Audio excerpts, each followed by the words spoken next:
The plane was steady in the sky, flying smoothly at 30,000 feet. The soft hum of the engines blending with the occasional ding of a seatbelt sign. Most passengers were either sleeping, reading, or quietly looking out the windows. Seat 89 was somewhere near the back, just another ordinary seat. And in it sat a woman who looked like she had nothing to say. She wore a simple jacket, had her hair tied back, and carried no expensive bag or loud accessory. Flight attendants moved up and down the aisle offering drinks. Asking politely if anyone needed anything, she simply shook her head and whispered, "No. Thank you." Her voice was soft but calm, even a little sad. No one really paid her much attention. Not even the man beside her, who was too busy with his tablet and headphones. Outside, the sky was peaceful. Clouds below like floating mountains, everything looked normal. But what no one knew was that this flight was being watched, not by enemies, not by spies, but by a pair of A-10 Thunderbolt jets flying high above the cloud line nearby. Training quietly over a restricted zone close to the flight's path, in the cockpit. The captain had just gotten word from ground control that the training jets would pass nearby. But it was routine, no danger expected. Just a check-in and radio silence from there. Everything was under control, or so it seemed, then. Around halfway through the journey, something unusual happened. The pilot received a static burst over the radio, followed by a strange pause. Then a clear, firm voice cut through. Not from any ground station, not from air traffic control, and not from the A-10 squadron leader either. It was a woman's voice, calm, precise, and commanding. "Razor 2, Razor 3, this is Echo 8. You're flying close to civilian airspace. Brake right, adjust altitude, and stay clear of Delta Flight 72, the voice said. Clear as day. The A-10 pilots, hearing the call, paused for a moment, confused. Echo 8? One of them whispered over the comms, looking at the other in his cockpit. They hadn't heard that call sign in years. "Is that?" the second pilot said, but stopped mid-sentence. He didn't need to finish. They both knew that voice. They immediately snapped their jets into a clean maneuver. Veering right, adjusting altitude just as the voice had said.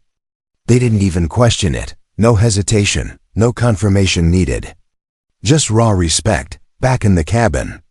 No one knew what had happened. Not even the captain, who looked down at the radio in confusion. He hadn't spoken, and his crew hadn't either. But someone on this plane just gave a command that 2 elite Air Force pilots obeyed instantly. The passengers remained unaware, sipping sodas, reading books, dozing off to the low rumble of the engines. Except for the co-pilot, who looked back toward the cabin. Scanning the rows of seats, something felt off. Someone on this plane wasn't just a passenger. And in seat 89, the woman looked out the window. Not saying a word, not moving. Just breathing slowly. She knew what she had done. She hadn't meant to speak, but her instincts kicked in. Years of training, of silence, of duty and honor, none of it ever left her. Her identity was buried under years of protection orders, sealed records, and forgotten missions. No one on this plane would recognize her, no one could. And yet the skies had not forgotten her voice. The name Echo 8 was once legendary in certain circles. The kind of call sign whispered with respect among airmen. The kind of operative whose voice once cut through panic like a knife through smoke. She didn't want to be known again. She just wanted peace, a quiet life, a normal trip home. But in that moment, the sky had remembered her. And the warriors above it had saluted her once again, not with words, but with action. The A-10s kept flying. Now well away from the path, their cockpits still silent. Hearts pounding, minds spinning with memory. Back on the flight, the captain tried to ask over the intercom if someone had used the radio. But his voice sounded too formal. Too unsure, no one replied, and seat 89 remained silent. She simply turned away from the window, reached into her bag, pulled out a small book. and opened it as if nothing happened, but her hands were shaking. She hadn't used that voice in over a decade, and now it had returned without permission. The co-pilot walked slowly down the aisle a few minutes later. Pretending to check on the lavatory area, his eyes scanned the passengers. Pausing at seat 89, she looked up, their eyes met. She smiled gently. "Is everything okay, sir?"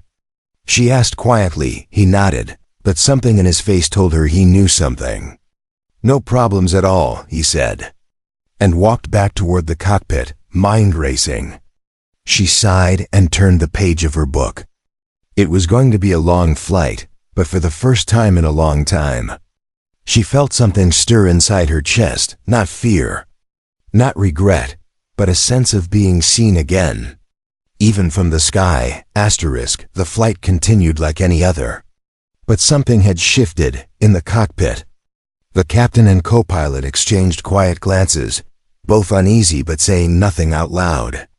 They reviewed the logs, checked the radio frequency, and confirmed again none of them had spoken those words. Yet 2 combat jets had changed direction instantly, obeying that one voice. "Do you want me to ask the cabin crew to investigate?" The co-pilot whispered. The captain shook his head. "No panic, no noise. We land in 2 hours. We'll ask quietly if needed." But the co-pilot was already thinking back to the voice. Calm, clear, precise. It didn't sound like a prank. It sounded like someone who had commanded skies before, and meant every word. Meanwhile, passenger 89 sat in her seat, eyes half closed, pretending to sleep. Her fingers trembled slightly under the armrest. She didn't mean to interfere, didn't want anyone to know she was there. But the jets were drifting too close, and instinct had taken over before thought. She hadn't used her voice like that in over 10 years. Not since she stepped away from her former life. A life built on orders, radio commands, night missions, and secrets buried deeper than oceans. Once, she had been part of something most people never even heard of. Not officially military, not fully civilian either. A classified program that had no name publicly, where she operated under the code name A-10. The last time she'd used that name was during a rescue mission that no one ever officially recorded. One that left 2 pilots alive and left her heart full of guilt and silence. Passenger 89 didn't want anyone to know who she used to be. She'd erased her past carefully, changed her name, moved from city to city, started small jobs, wore plain clothes, and spoke only when needed. Not because she was hiding from enemies, but because the memories never stopped haunting her. As the flight continued, one of the flight attendants approached her row. Her voice friendly and cheerful. "Hi, ma'am. Would you like some coffee or water?" she asked. The woman looked up, smiled kindly, and shook her head. "No thank you," she said. The attendant nodded and moved on, not suspecting a thing to her. Seat 89 was just another quiet traveler. Polite and calm, like so many others, but not everyone was fooled. The co-pilot returned from the cockpit 10 minutes later. Pretending to stretch his legs, he glanced once more toward the back of the plane, his eyes resting on her for a moment longer than usual. She always noticed, his stance.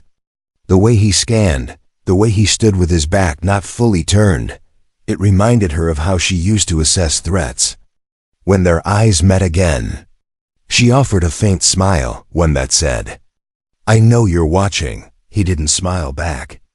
Instead, he turned and walked toward the cockpit again. Faster this time inside. He closed the door and leaned against it, heart beating louder. "I think I found her," he whispered. The captain raised an eyebrow. "Found who?" The co-pilot hesitated, then said, "I think that voice, Echo 8, it was real, and she's sitting in 89. I've seen that kind of awareness before. She's someone important." The captain leaned back in his seat and exhaled. "So what do we do?" "We do nothing," the co-pilot replied. "She didn't ask for attention, and she didn't do anything wrong, but we keep this between us. At least until we land. Above them, the A-10s flew their course in silence. But in their cockpits, both pilots were quiet. One of them tapped the side of his helmet gently. Eyes staring far out into the clouds. You think it was her? He finally asked. I know that voice, the other said. It was her, has to be. There's only one A-10. No one ever saluted a voice like that unless it saved your life, he added. And both pilots, hardened by war and missions, felt a sense of calm return, not from orders, but from knowing someone like her was still watching the skies.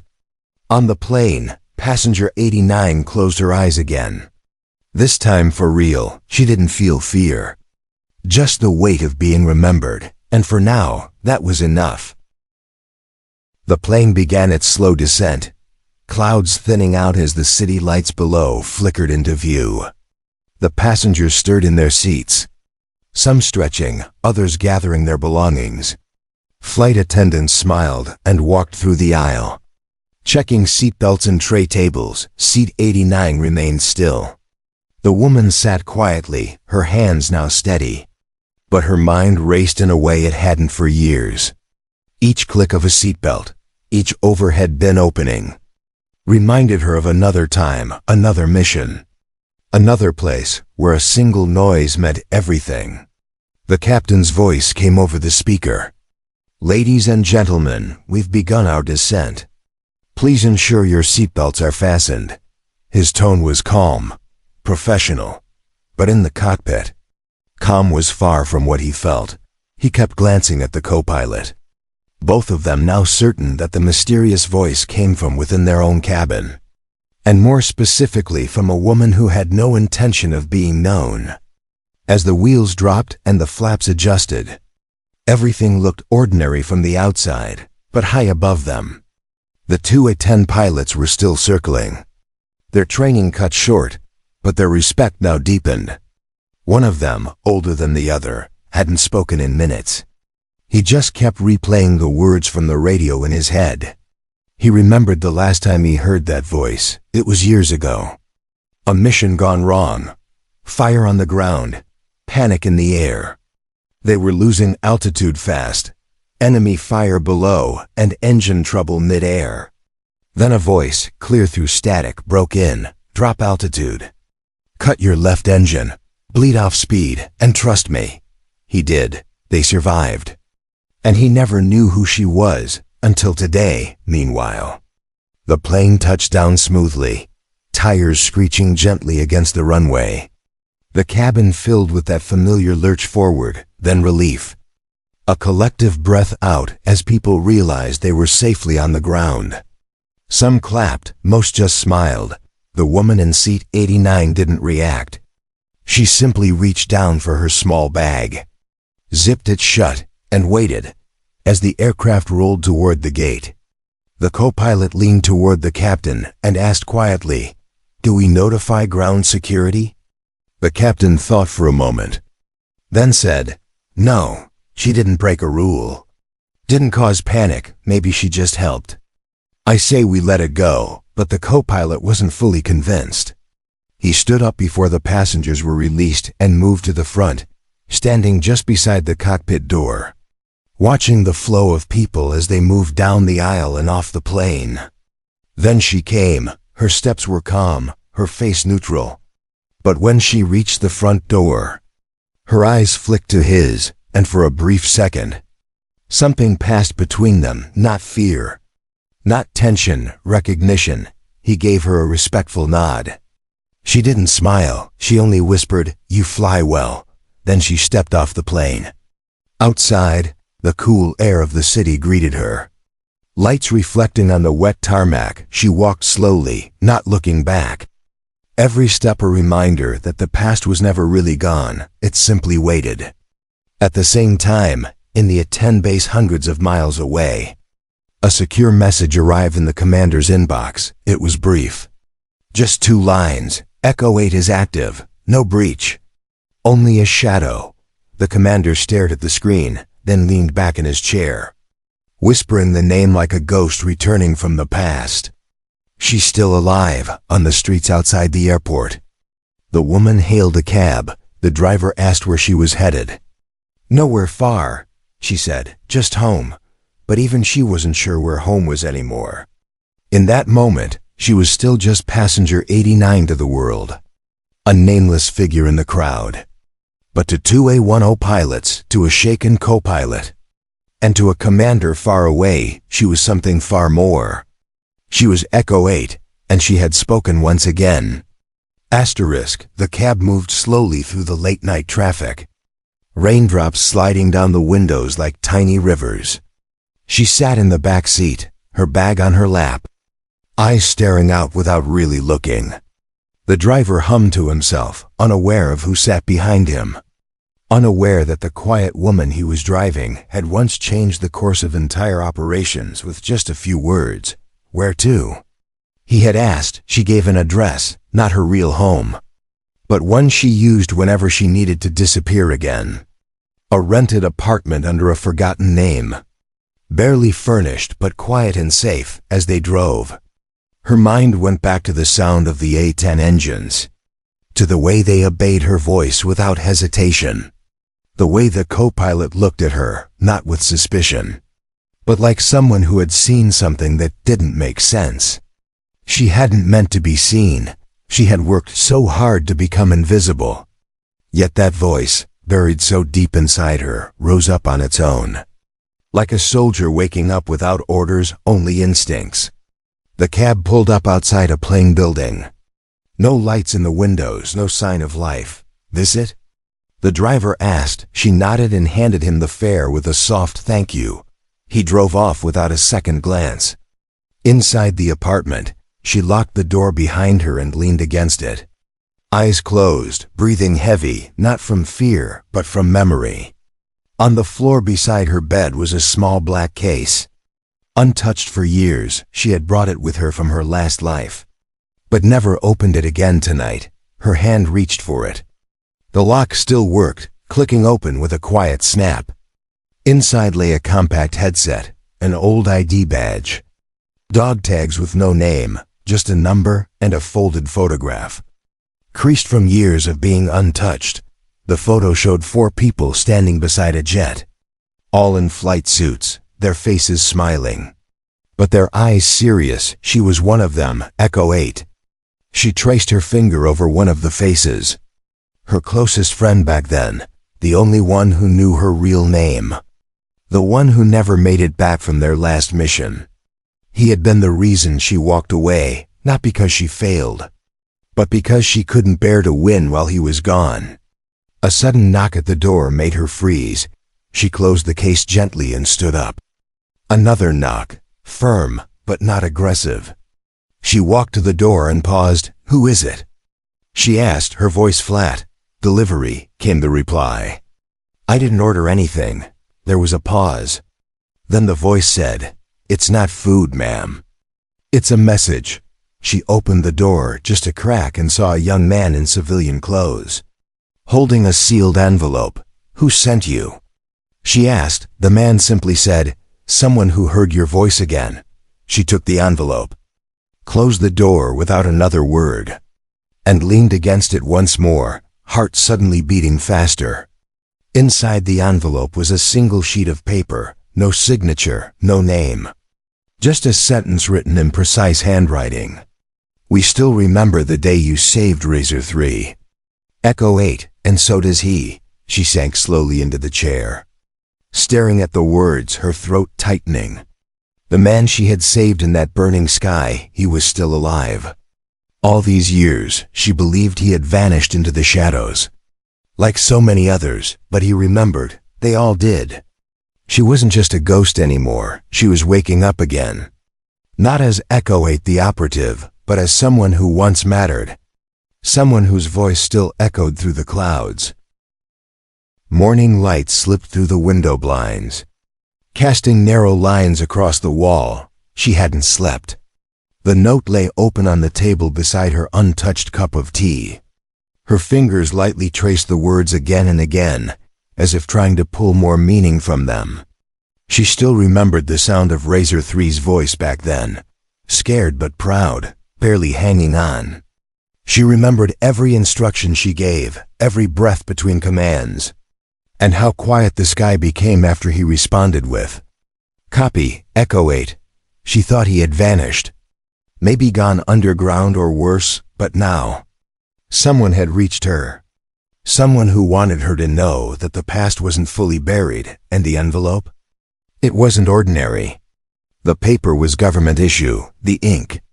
Standard from classified reports. Someone with access had gone through effort to deliver this. It wasn't a trick, it was a signal, a quiet knock from the past. Asking if she was still listening, she stood slowly, crossed the room to her tiny bookshelf, and pulled out an old photo album, one she hadn't opened in years. The cover was scratched, the corners bent. But inside were moments frozen in time, a smile shared near a hangar, a blurry shot of her seated inside a cockpit, a patch from her old unit sewn onto a jacket she no longer wore.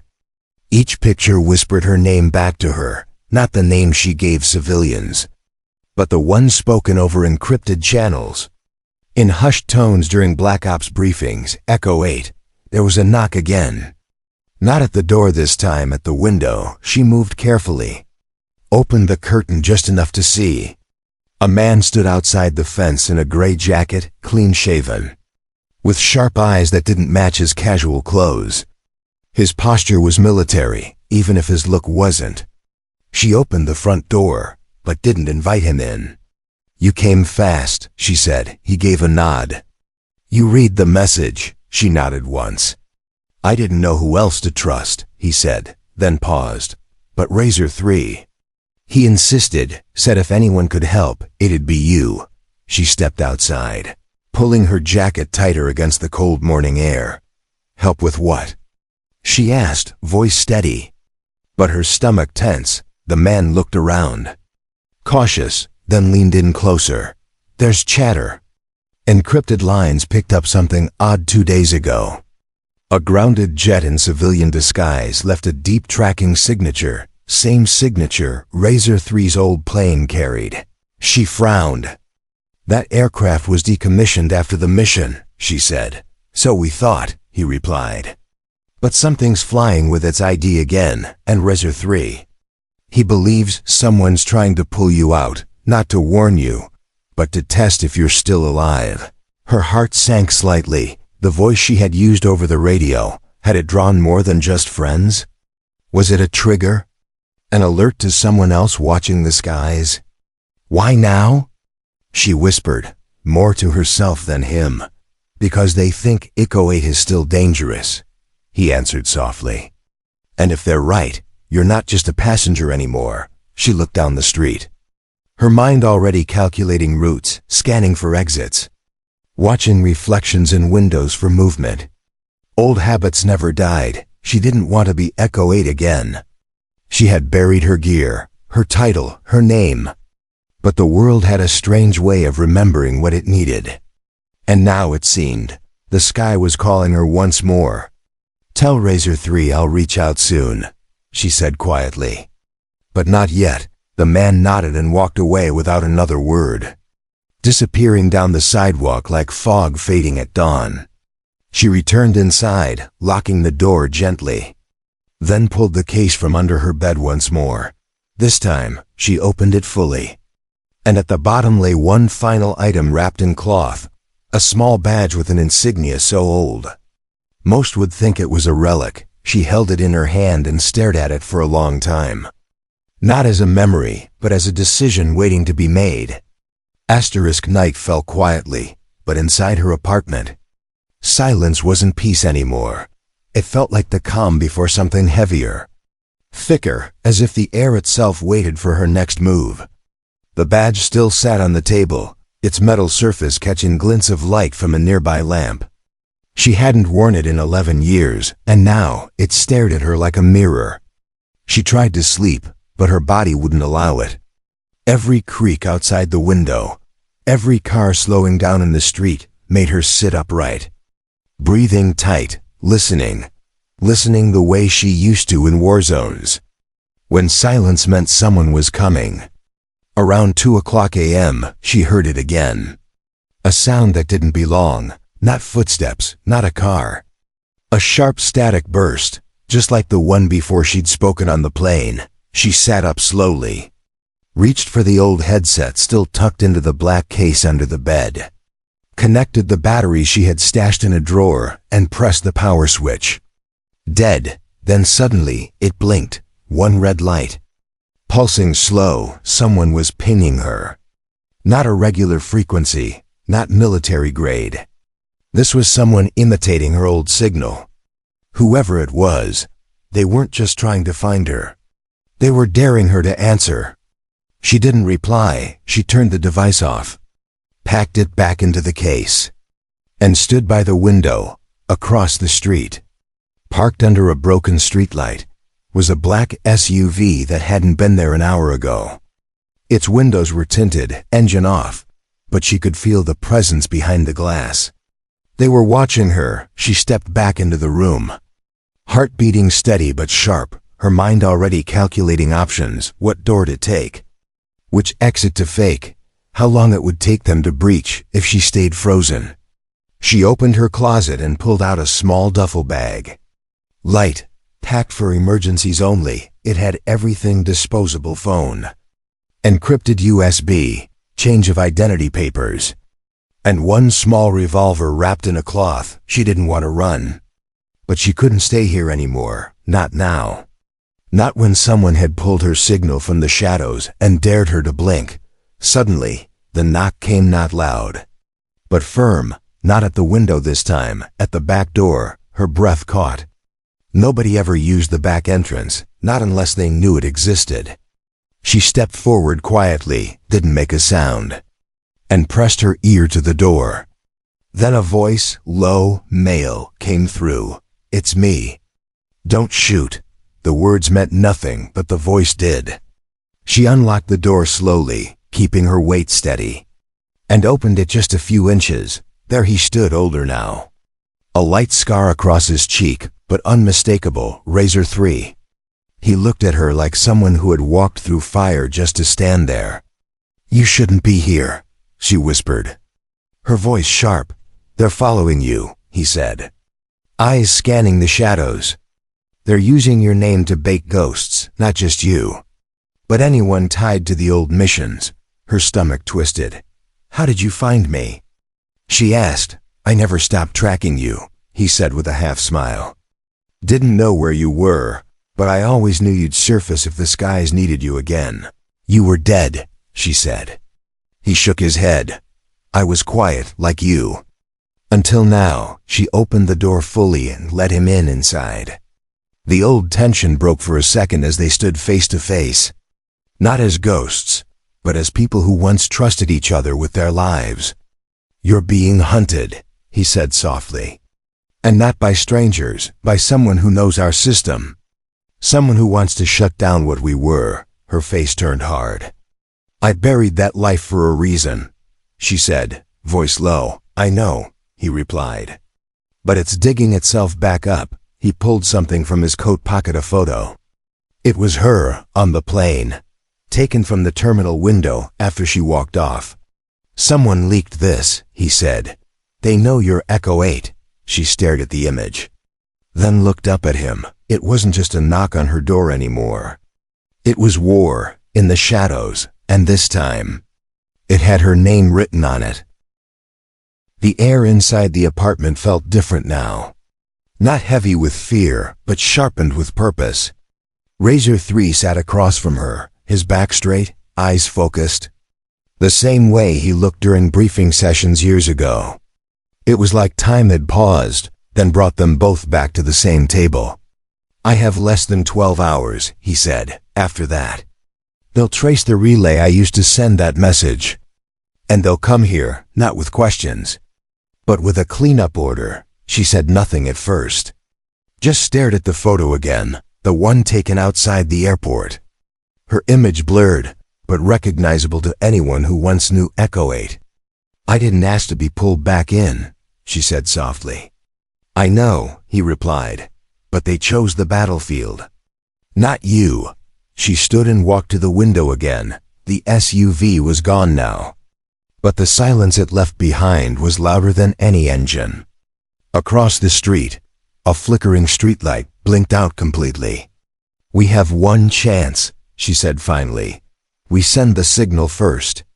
Not to the government, not to their system, but to the ones who still believe in what we stood for." He looked up, his eyes narrowing. "You think they'll answer after all this time?" "They don't need to," she said. "They only need to listen. And remember," she opened the black case once more and pulled out the old transmitter. Still dusty, wires frayed, the kind of tool you'd only use if you had no one else to trust. She connected it to a backup power bank, fingers moving with the muscle memory of someone who had done this in storms. "Deserts, even war zones. Help me patch this frequency," she said. Sliding it across the table, Razor 3 pulled a small device from his coat and linked it in, syncing the transmission signal through an encrypted channel they both still remembered.